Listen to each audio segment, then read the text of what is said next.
City Sleepers here once again. Alex and Mike bringing you our recap, review show, I guess, of AAW's Windy City Classic, which is, for those of you who don't know or are not familiar with this wrestling company, it's basically their WrestleMania Royal Rumble kind of thing. They have their two big ones, which is this Windy City Classic and Epic. That's correct. And had a huge card, which we will get into. Opening match, you had Shane Hollister versus Lewis Linden with Scarlett, which was great. Anytime you get to see Scarlett, well worth it. But this is love. Yeah. I do miss the red hair, though. Oh, she's got the little Sailor Moon thing she's doing for the rosebuds. Yeah. But pretty good match. Very well. Very good story progression for Hollister in that match. I mean, before the match started, they had a little video vignette with Hollister and Scarlett. Scarlett's been gone for a few months, for 2 or 3 shows at least now, I think. 2 shows. And basically saying that the only reason why he held the title was because she was there, and it's actually her title and stuff. She was starting to get a big head. So these last couple shows, he's been kind of, like, your title, it's my title. A little bit pissed with her progression for the match. Very good match, as Alex stated. And then, at the end, Hollister lost cleanly. Nice little, was a roll-up, right? Yeah. Yeah, roll-up. Usually Hollister was playing a good heel, would flip him off or beat him up at the end, or, normal heel things. Turned around, looked at Linden, shook his head, reached out, thanks, for a handshake. And Scarlett gets in the ring. You don't shake his hand, you lost. Does all that crap. I was listening to what she would tell me.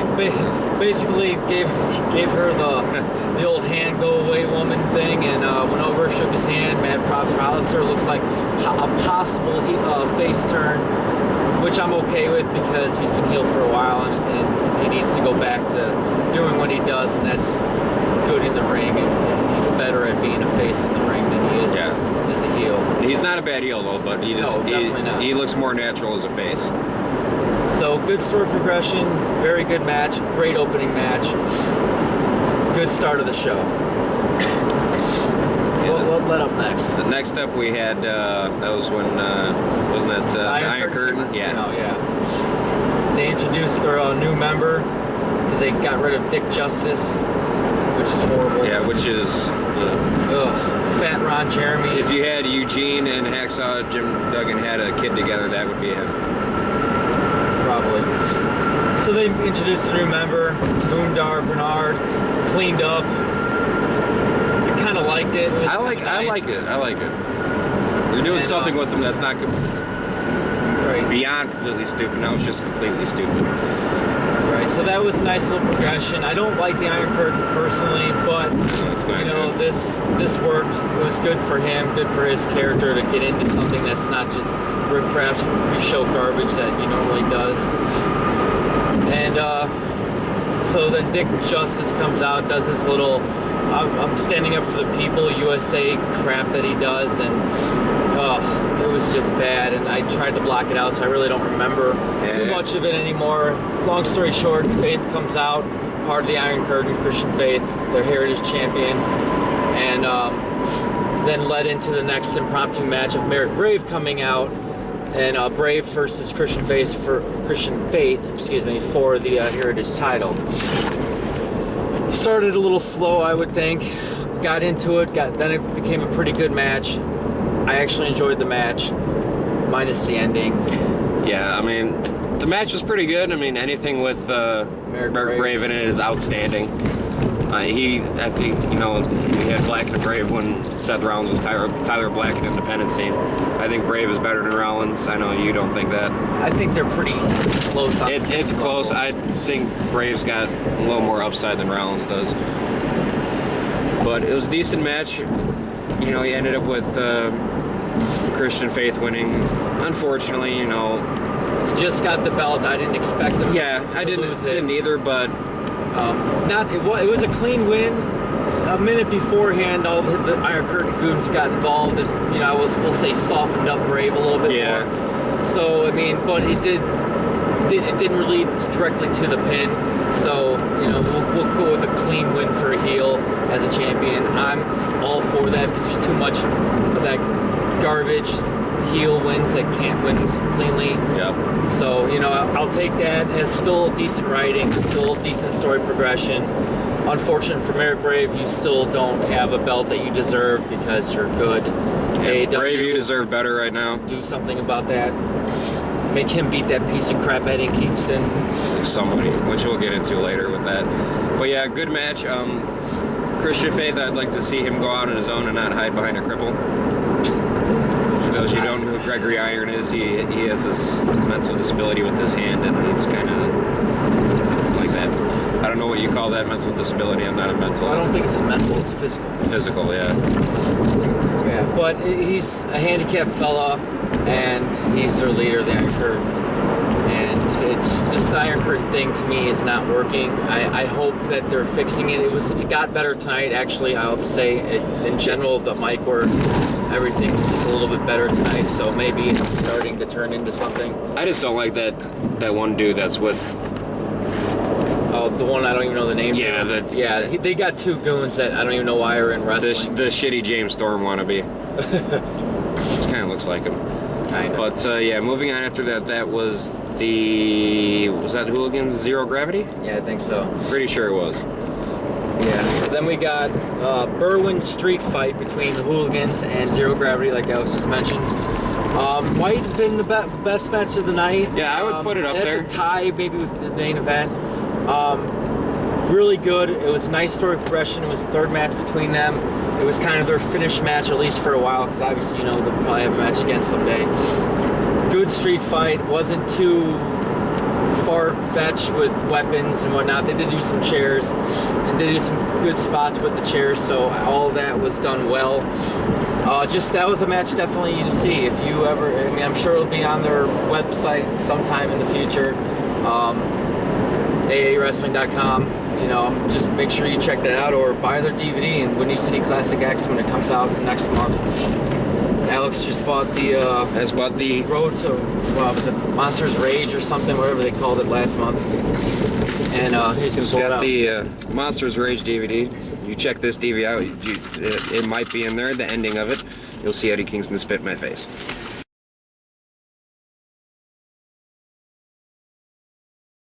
When Shane Hollister regains his bearings and realizes what happened.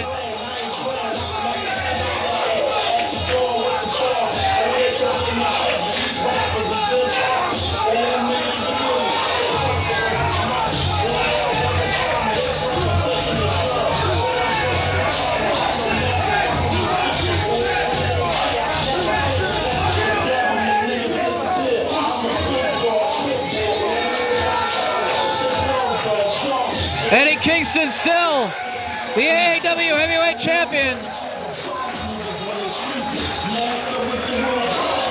As we head into the Windy City Classic, the end of the month in Berwyn, Illinois at the Eagles Club.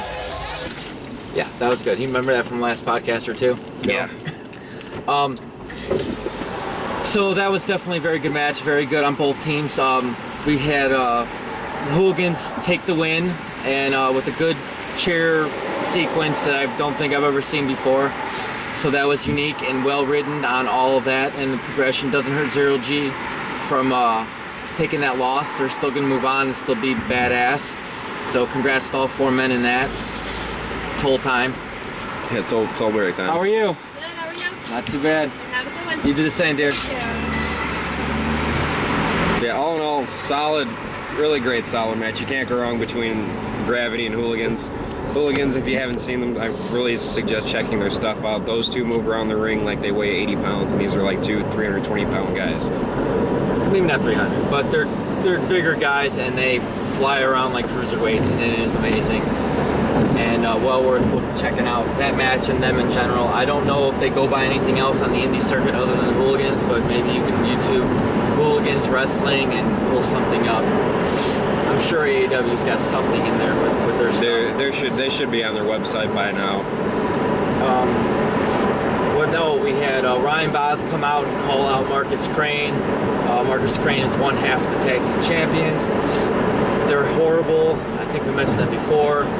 Their gimmick was great in the beginning, and it's just tired and worn out and stupid. Dan Lawrence has noodle arms, and he sucks at life and at wrestling. And Crane is kind of bad, but at least he's got some sort of talent. Little.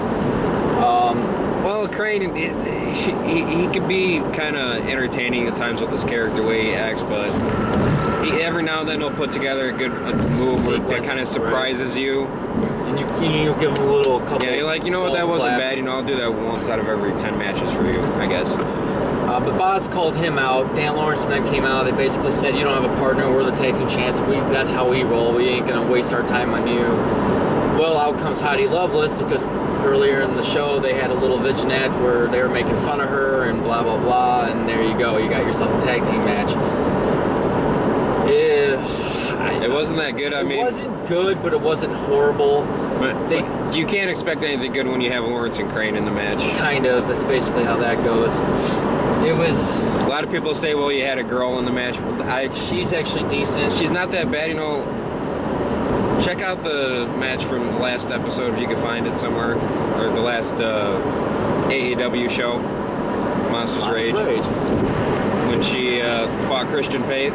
It was actually a good match for it being man versus woman. It was actually really good. Which we might have touched last show, so we'll get back in. Yeah. And they had their match. It ended with obviously the tag champs still holding onto the belts somehow. That was just one of the finishes that just didn't do it for me, and I was like, ugh. But it led into next month's WWE/AAW sale of pitching their next month's show of Ryan Boz versus both those two tag team champion idiots. People bring their fans weapons. bring their own weapons. So we are telling you now, we are bringing tampons so they can shove them in the bleeding vaginas of Marcus Crane and Dan Lawrence. So that's what we're bringing. Definitely come out for that. We're going to want to see it. That'll be good. Oh, and if Boz wins, which he probably will. I don't think he will. I think they'll give him one more tag chance. He gets a tag team title opportunity with a partner of his choice, which will probably be something. Yeah, I forgot about that. So, yeah. So maybe they'll do that just to run another month of them somehow winning and keeping the belts. I don't know. But if you weren't there last year, 2 years ago, Millennium Falcon was used.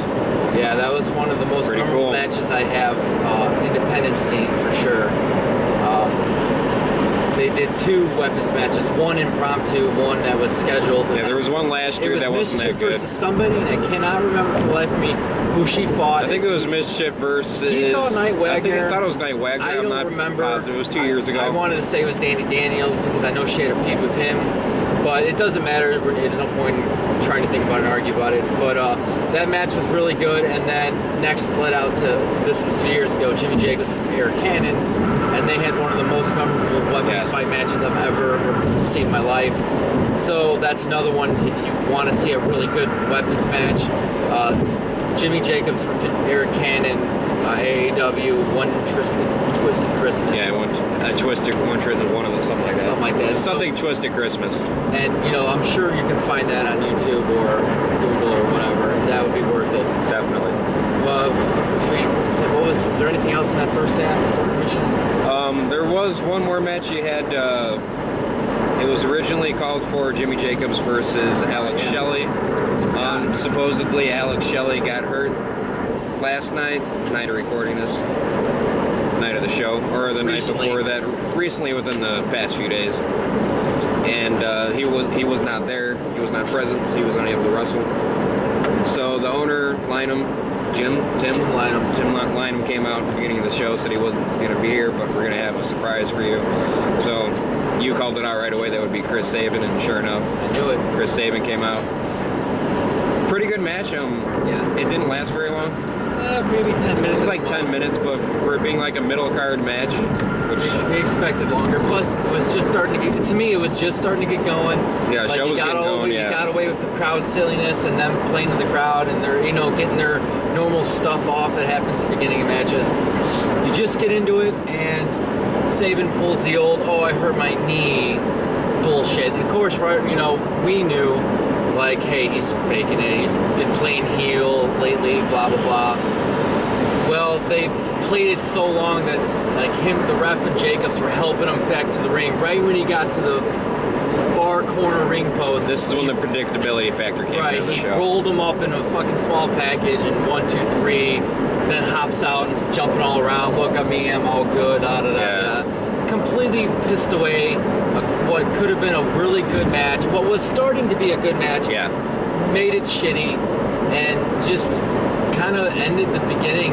Well, that was actually, we were out of place a little bit. Then it went into the street fight match with the tag team. But yeah. Really just kind of left a small bad taste in your mouth.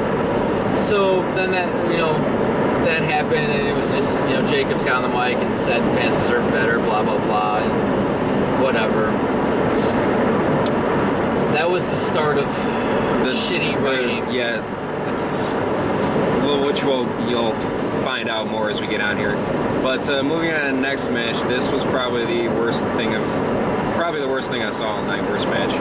You had Justice Jones, which is actually he's pretty decent if you haven't seen him, and then you had Marion Fontaine. He needs to go jump off a cliff onto about 3,000 thumbtacks. I was gonna think thumbtacks too. That's very nice of you. Stash Fontaine. He wasn't at the last one, so maybe we didn't never speak about him. He's a guy that's half the size of Alex, if that, wet, weighs about 90 pounds. He's so scrawny. It's like, it's not that he's a bad wrestler. Like, yeah, he kind of is. Well, let me get this out before we bash this comment.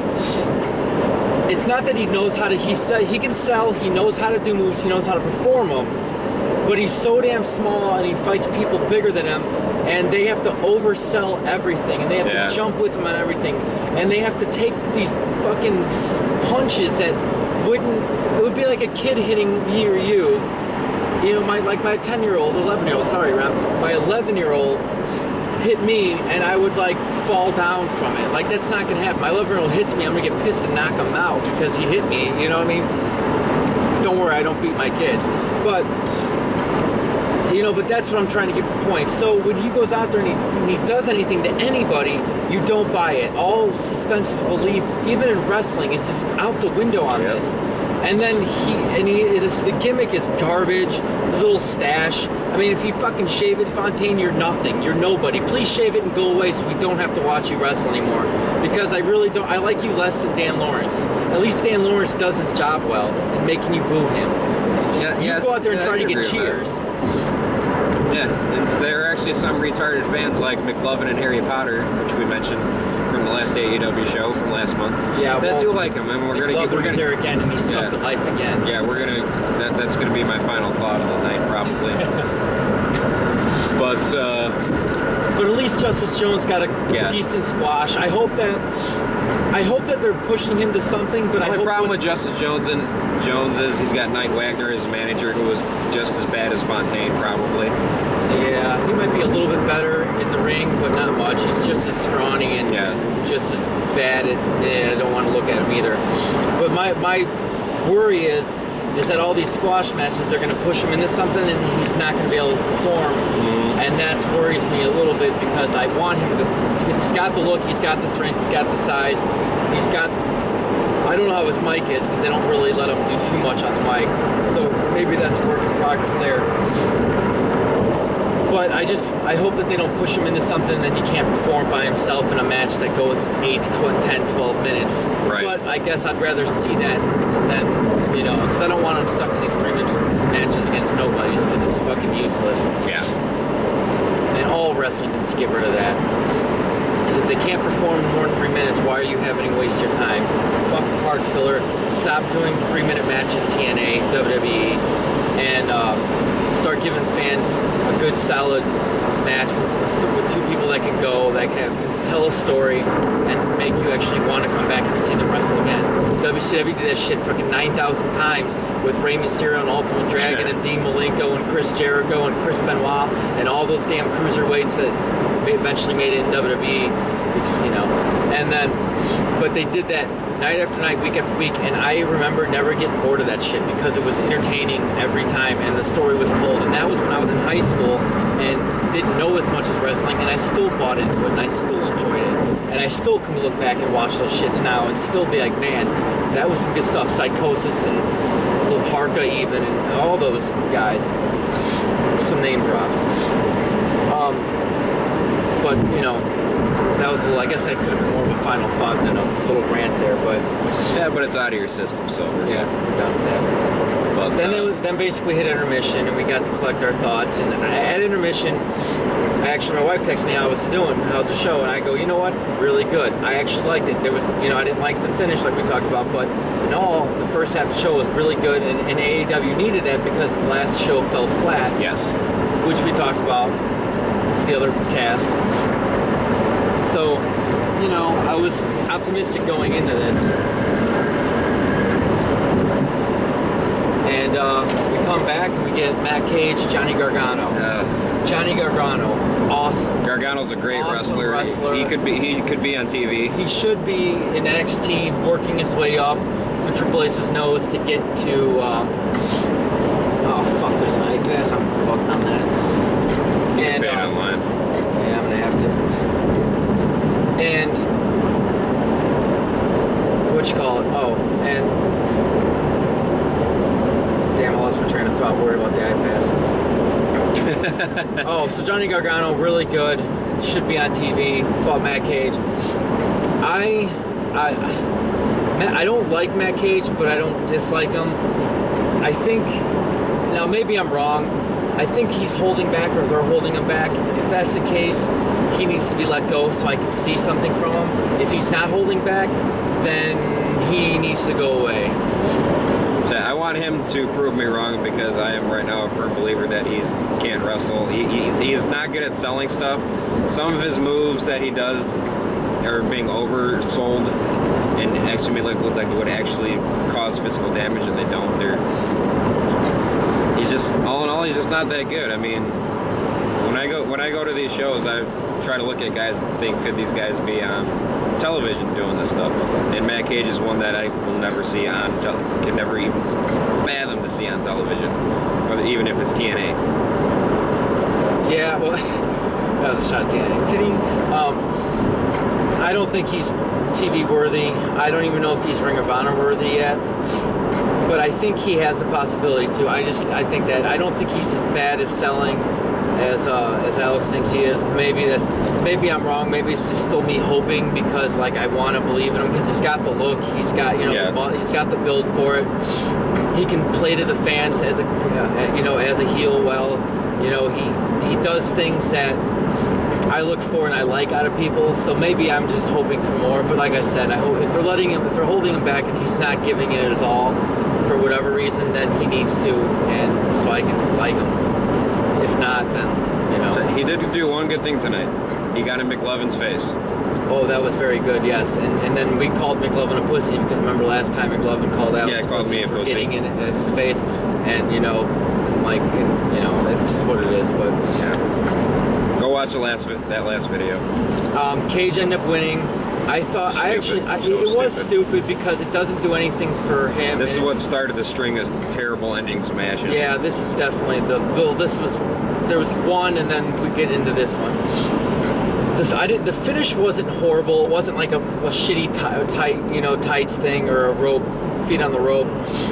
I mean, he did his finisher. It was a nice little sequence. His finisher is he basically picks him up in a GTS mode and then throws you in the air and smacks the shit out of you. He smacks you in the face, and then it's 1, 2, 3. It's just a better looking version of Kingston. A lot better looking version. I will say same effect. I don't like the finisher because it's not real. If I get smacked in the face, I'm not staying down for a 3 count. I might like spit out a tooth. I might spit out blood, because you know that can happen. But I'm not going to be out for 3. So I get it. But I mean, how the sequence happened with the kicks and the punches and them going back and forth was fucking great. The ending in that match, minus the finish, was awesome. It was a slow start, a decent middle, and a very good, high-powered, high-quick 2 or 3 minute maybe back and forth thing at the end. Yeah. It was pretty good, and I thought I was hoping Gargano would win. I knew they were going to put Cage over because of the vignette from last month, and they kind of gave it away. And I just don't see as a writing aspect. Here we go, as the writing now. It doesn't hurt Gargano because he can take the loss because he's not one of the full-timers. He's there enough that he's on the roster page. He was just there to try to help put over Cage. And he did a great job at putting him over in the ring. Yes. And he looked fantastic, and he made Cage look better than I know he has looked in the past. So he did a great job. But as a writing standpoint, which is what I wanted to get to on the writing thing of the show, let me get my ass over first, is it doesn't help Cage by looking the worst of the opponent and getting the win when he doesn't have a finisher to do it. Maybe it's the finisher that needs to change. It is. If he does, even if it's a fucking Death Valley driver, something that just boom and you sell it right. When you saw some of those moves in those last couple minutes, those were a lot more devastating. Yes, the he was kicks getting and the punches. He was getting 2 counts and stuff with these different moves, and then he gets a 3 count from Slim. But it's gonna smack you. Really? It sounds loud when he gets it. He sounds loud. He probably is getting his face a little bit. I don't want to make it sound as weak as him, but it's not as great as anything you'll ever see. You get to see some better chops and slaps and kicks in the main event.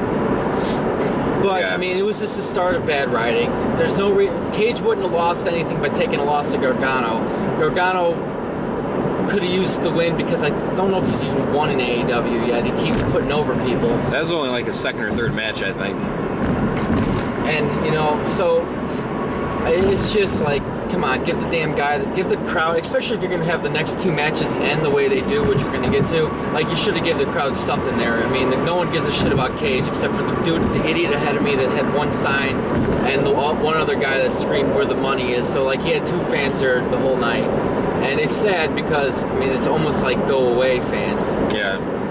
There were a lot of bad fans there tonight. Do you have anything else to add about that Cage match? Never. Yeah, I know you don't like him, so I figured I'd take I got nothing on it. Led us into for the heavyweight title, Eddie Kingston, their champion, versus Keith Walker, the Human Massacre. You hate Kingston, I hate Kingston. He's not a good wrestler. The match no one gave a shit about the match in the beginning other than messing with Nikki, because Nikki's fantastic as Walker's ring valet. Nikki was She's hilarious. Awesome, and she does her job well. The first half of the match, it was boring and no one gave a shit. It was terrible. Punches and kicks, very little wrestling. They did some outside shit. It was tests of strength. It was, just slow building. I'm going to have a different take than Alex. I'm going to get this out quick so Alex can wrap up his Eddie Kingston thing. What are you honking at? Diesel? Yeah, I don't know. Yeah. Big Daddy Cool? Big sexy Kevin Nash, sorry. It got a little good. They did some... Walker looked great. In the middle to the end of this match, Walker looked great. Yes, he did. It's like something flipped in the match. Maybe they were just trying to push for more time. I don't know. They were stalling me. I don't know. The match picked up. Walker looked awesome. Great chops, great clothesline, great suplexes and variations of different suplexes and T-bones and variations of choke slams. He brought out all kinds of shit. Kingston would just no sold half of it. There was one move in particular where Kingston was up on the top and Walker kind of grabbed him and did a flip, and Kingston landed smack on top of his head, and then he just stood up and started walking around like nothing happened. I'm like, yeah, and came at him with some punches and shitty punches and shitty forearms, and he tried to do a kick that missed by at least a good 2 feet, and probably he kind of lost his balance and fell over while he was doing it. It's so bad. And then Walker had to semi-sell that. Yeah. I don't even know. I think he kind of just turned his head and stumbled and came at him because he knew he couldn't do anything with that other than that. It was bad. It's almost so bad that I don't want you to waste your life watching the match, because that would be a waste of life. But I do want you to waste like 5 minutes of your life to see how good Walker looked. Yeah, Walker was in the last phenomenal. like 5 minutes of the match, just working the shit over him, and Kingston just taking a beating and like no-selling everything, and then take a beating, and then no-sell, and then Keith Walker even pulled off a Styles Clash. Yes, he did. He pulled the Styles Clash off. And it looked good. And it looked good, and I thought he was going to fucking win, and I was upset. And that's when I knew that for sure that I didn't think Kingston was going to lose. But there was that one move too where he did that double choke slam thing. The ring actually kind of almost lifted up a little bit. I think it did. I think the whole damn place shook. Because it was Mark Henry and Big Show without the ring collapsing, because that would have been completely gay. It was. Oh yeah, they've done that twice. Gigantic. There was a huge hit. And when he does that, you're kind of like, oh my God, Walker's going to win this, and he kicks out at 2. Okay, Walker's going to go up there, does another kind of slam, kick out at 2. He's going to do a German suplex, kick out at 2. And variations of them, not just plain. I mean, little twists and turns, and he good. I mean, he did it good. Clotheslines, suplexes, slams. And the clotheslines, he did his clothesline well. Yeah. Finishing clothesline. It kicks out. We even get Kingston, no-sells something, a suplex or something, or a T-bone. Wasn't it? It might have been a T-bone. Yeah, it was T-bone. He no-sold, got up there, did his little spinning back fist. At least they let Walker kick out of that. I mean, he had to fucking lay down kicked for 2 out of it seconds. twice. A little. Oh, I hate his fucking finisher. Kicked out of it twice. He even no-sold it once because Eddie was no-selling everything of his. Yeah. He at least got him back once out of it. The finish. Are you ready to do the finish? Because do you want to rant it? Yeah. Finish was the biggest bullshit. I swear to God, Dixie Carter and Vince McMahon got together and wrote this fucking thing. Worst shit ever. Camera might slide here. This is how it ended. Eddie Kingston, if you're watching this, if you are ever on fire in the middle of the ring, I would not waste my time to piss on you to put out the damn flame. The match ended with, Eddie Kingston no-selling shit, as usual. Gets up, does a smack. Walker just kind of shakes it off, does a smack again. Walker just kind of no-sells it, which was, good. Does a smack again. Puts him to his knee. Yes. Smacks him again. And then, spin around and just... I mean, not good smacks. We're talking his crappy spinning back fist that in UFC looks devastating, but when he does it looks like your grandma smacked you. Yes. When she's 106 years old, right before she dies because you called her an old or something. I don't know, but it's bad. Bad. Sure enough, Kingston wins 3 count, which, you expected that Walker wouldn't win that. We all did. But...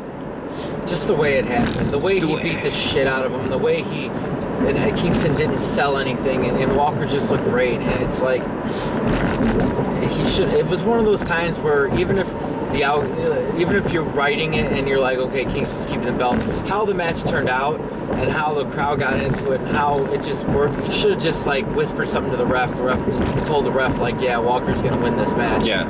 And let him win it. And if you really want that shit fat piece of crap that can't wrestle at all or can't do anything in the ring other than speak on the mic, then he just wins next month or something. Yeah. And this pains me to say it. Eddie Kingston makes John Cena look like Daniel Bryan.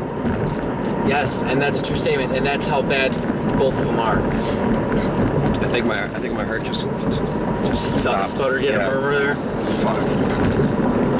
Yeah, bullshit. So bad writing once again. Yeah. It's gonna get worse. This here. Main event. Main event, yes. Oh man. Huge potential. You had Monster Mafia with his Ethan Page and Joshua Alexander versus the American Wolves, which is Eddie Edwards and Davey Richards. Go Wolves. Yes. I'm sure everybody knows who the Wolves are. They're in TNA. They were the tag team champions for a while. Which can now be seen on Destination America coming in January. And go find what channel that shit is. I had to look that shit up. It took me forever on Google to find Destination America. They're part of Discovery. I didn't know that either, but I found that shit out. If you have AT&T, they're on 1465 for HD. Probably 465 for non-HD, but why the fuck you watch it non-HD? Yeah. Go fucking pay the $10 and get HD. But if not Ring of Honor, they were Ring of Honor's American Wolves. They're probably my personal tag team that's around now. Maybe it's been around for the last few years. I mean, there's potentials that can be better, and there are probably had better. Like Kaz and Daniels are really good together. I really love them together.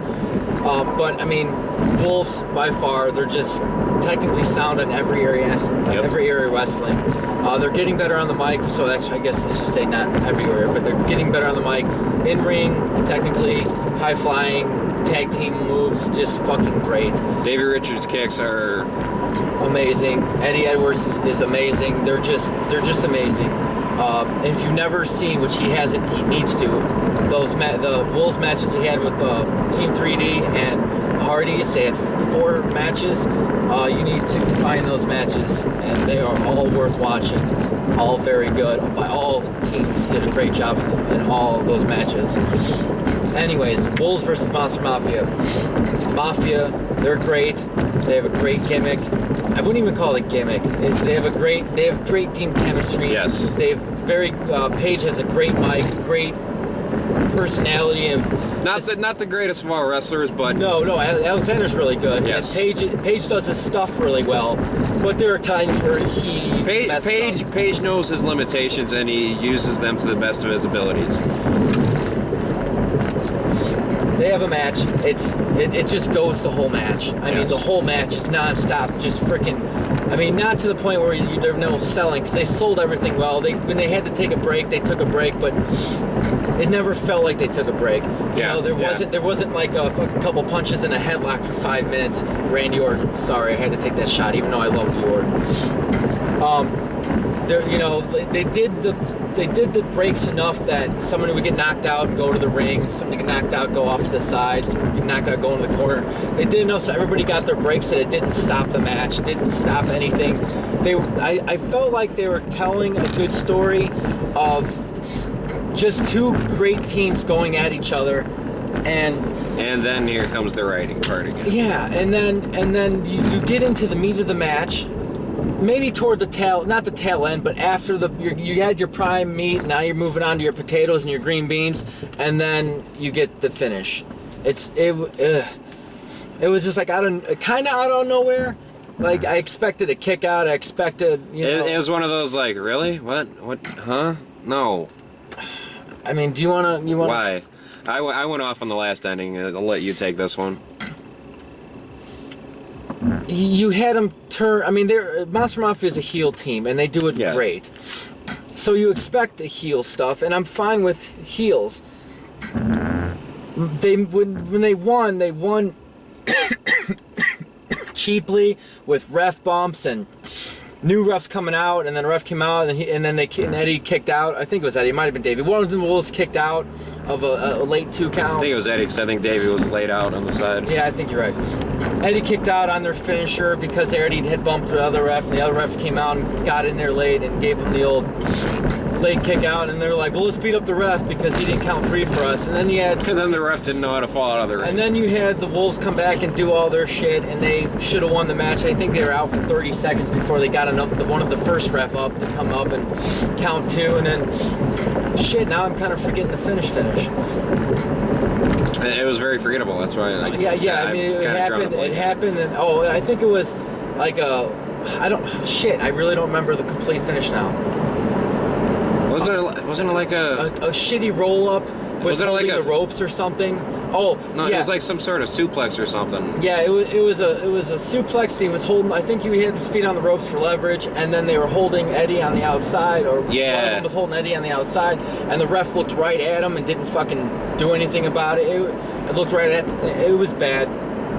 The whole ending ruined what was a good story match. Yes. Good telling. Which is like probably 90% of the second half of the show, with the endings and the way they went about the results are just terrible. And then, I mean, it did, to me, as a fan and as doing these shows for you guys, and as a writing mind and as a wrestling writing mind, it hurt the Mafia. To me, it hurt the Mafia more by them winning that way. Yes. you took your biggest heel faction that can win cleanly and has won cleanly many a times, and you made them look like bitches to a great tag team. Instead of having the tag team lose cleanly and put them over, you know, one of the best tag teams in the world, to me probably the best right now, and put them over, you had them. I mean, he basically kicked right out after the 3 and got up and was like ready to fight. I mean, you didn't. It was beyond stealing a win. I mean, you already had that with fucking Saban. You already kind of had that shitty finish with Cage and with Kingston. Yeah. You gave us 4 or 5 shitty finishes. Oh, the tag team champion match versus Boz and Heidi was a shit finish too. Yeah. Because they were just getting destroyed the whole match, and you got like chair shots and ref bump and that one too. So you had 5 shitty matches in one show. I mean, TNA doesn't even do that bad. I can't say that the matches were shitty. You're right.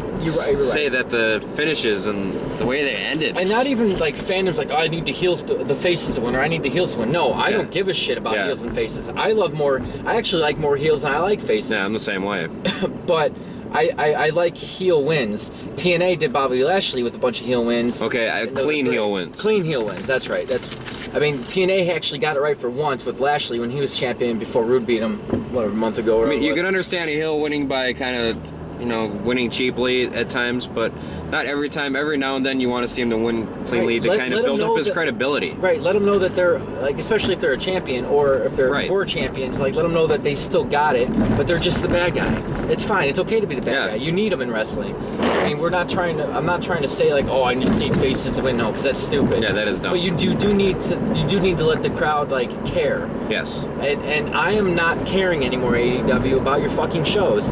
I was very disappointed about the last one because Monster Mafia couldn't make it, and then you gave us the garbage with the Saban ending, which should have been a good match. I'm going to get off last one. There's been a few shows in a row now with AAW that the wrestling is fantastic, the writing is starting to become WWE, and I don't want to feel that way because I still think you are the best shit going on. You're definitely the best independent thing in the Chicagoland area until Ring of Honor comes in. And you are, I want to watch you more than I care about. I want to watch the last 5 Raws I have on my DVR. Yes. And the last 6 TNA Impacts I have on my DVR. Without a doubt. Because I just delete Raws, and SmackDown I haven't watched in 2 or 3 years. And I'm actually back on 4 Impacts, sorry. So, I mean, there's just a lot of shit that I just don't care about on TV, and you're supposed to be my, like, wrestling thing because you were for, like, a good year and a half straight. You were just fantastic. You guys, you couldn't do no wrong. Even your garbage stuff was still entertaining, and I maybe only shook my head at it. But now it's like you're carrying that on, and I'm getting sick of it. That's just me personally. Stop giving us shitty finishes. Have a heel win clean. Don't have to do it all the time. You don't need, every champion doesn't need to be a fucking heel, which is why, are you kind of turning Kingston because he gave a little knucks to fucking Walker and he helped him up? I mean, really, I don't want Kingston even as a face. I don't even want him in the organization because he can't wrestle. Yeah, he can't. I mean, he had a brawl on today holding up his fat. I mean, really. It was good. It was rib tape, but it looked like a brawl because his fat hangs over everything. I mean, really, your champion should look like a fucking champion. Hollister got in shape and looked a lot better than when he started, when he became champion. I mean, give him some credit. Not that Hollister's fat and out of shape at all. But you can tell he bulked up and lost a little bit of the gut he had, and he toned up a bit. And he made himself look like a champion because you guys gave him that opportunity to be the champion. And he ran with it, and I thought he did a good job until you guys held him back writing-wise by making him fucking be that stupid heel champion that has to get Scarlett involved, have to have Crane and Lawrence come in there, and then but you're trying to fix that, I think, so I'm going to get off that. So, you had the Wolves lose. It was a very good match until the screwy ending. The screwing. It was... I just didn't care for it. No. That was basically the AEW show, though. I mean, the show was decent. The first half was good. The ending, the second half didn't do it. It was better than last month's. But I'm not gonna blame the talent. I'm gonna blame the writing on this. Lyman, throw a proposition out there for you. Throw us the option of writing you up a 6-month script for these guys. we'll do a lot better job than what you got right now, I guarantee it. Yeah, I guarantee that as well. And we're gonna wrap it up here because we just got back home finally. Final thoughts real quick. Eddie Kingston, if you were dying in the desert of thirst, I would piss in your mouth and then cut a hole in the back of your head so it would drain out. McLovin, I'm still waiting for you to come out and get me. You know, I'm calling you out. Live match. I'll take you on the next AAW show if you want. You won't make it out alive. And number 3, AAW get new writers. Us. Preferably. My final thoughts. Show was better than last month. I think I'll give it writing a D, in-ring work, low B, and yeah. Dixie Carter hire us too. Shit, WWE hire us. Somebody hire us because we, can use some extra money and we want to make wrestling better. We can get the job done. And fans, follow us on Facebook. Facebook, Twitter. Comment below giving us your thoughts if you actually saw any of the AAW show or anything wrestling wise. Share, don't forget to share our videos. Pass us on. We love you. Peace. Take it easy, guys.